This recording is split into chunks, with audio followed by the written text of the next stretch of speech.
ഇന്ന് നമുക്ക് എങ്ങനെയാണ് വോയിസ് ടൈപ്പിംഗ് ചെയ്യുന്നത് എന്ന് പരിശോധിക്കാം.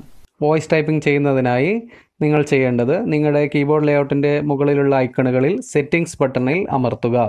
തുടർന്ന് languages, preference, theme, text correction, glide typing, voice typing ഇതിൽ നിന്നും വോയിസ് ടൈപ്പിംഗ് തിരഞ്ഞെടുക്കുക. ഇപ്പോൾ ഇവിടെ വോയിസ് ടൈപ്പിംഗ് ഓൺ ചെയ്ത രൂപത്തിലാണ് ഉള്ളത്.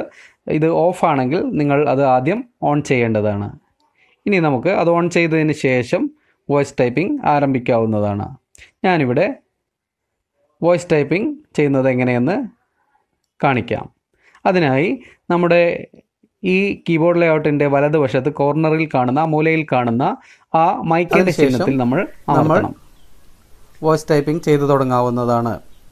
ഇന്ന് നമ്മൾ വോയിസ് ടൈപ്പിംഗ് എങ്ങനെയാണ് ചെയ്യുന്നത് എന്നാണ് പരിശോധിക്കുന്നത്. ഇത് വളരെ ലളിതവും ഉപകാരപ്രദവുമാണ്. ഏത് ഭാഷയും നമുക്ക് ഇതിൽ ടൈപ്പ് ചെയ്യാവുന്നതാണ്.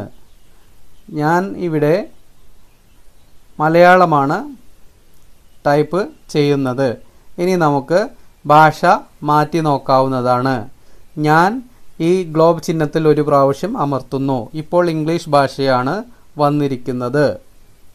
ഇനി നമുക്ക് ഇംഗ്ലീഷ് ടൈപ്പ് ചെയ്ത് നോക്കാം. Now I am speaking in English. Now I am typing in English.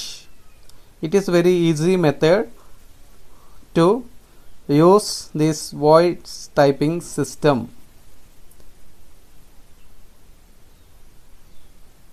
Voice typing system is very easy method.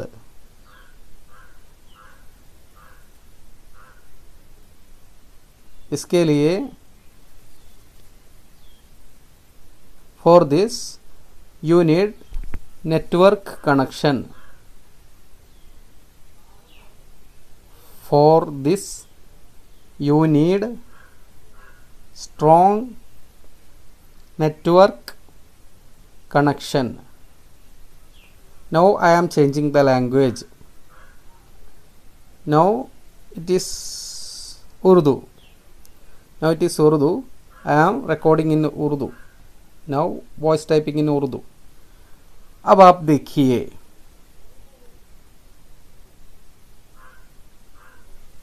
आप वॉइस टाइपिंग के ज़रिए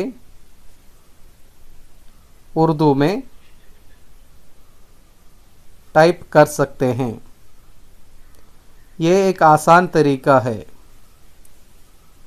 ये सिर्फ व्हाट्सएप में ही नहीं बल्कि हर जगह आप इस्तेमाल कर सकते हैं. अगर आप चाहें तो इसको भेज सकते हैं या इसको सेव कर सकते हैं. अब मैं आपको दिखाता हूँ. ये टेक्स्ट जो है इसको कॉपी करता हूँ और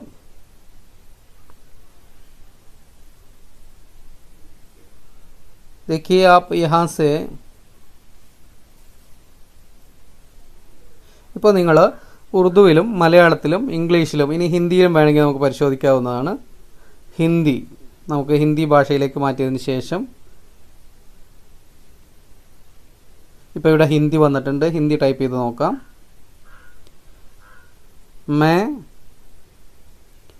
मैं अब हिंदी में बात कर रहा हूँ. हिंदी में वॉइस टाइपिंग के ज़रिए लिख सकते हैं. ये एक आसान तरीका है. यहाँ से आप इसको कहीं भी ले जा सकते हैं या भेज सकते हैं. അപ്പോൾ നിങ്ങൾ കണ്ടു എങ്ങനെയാണ് ടൈപ്പ് ചെയ്യേണ്ടതെന്ന്.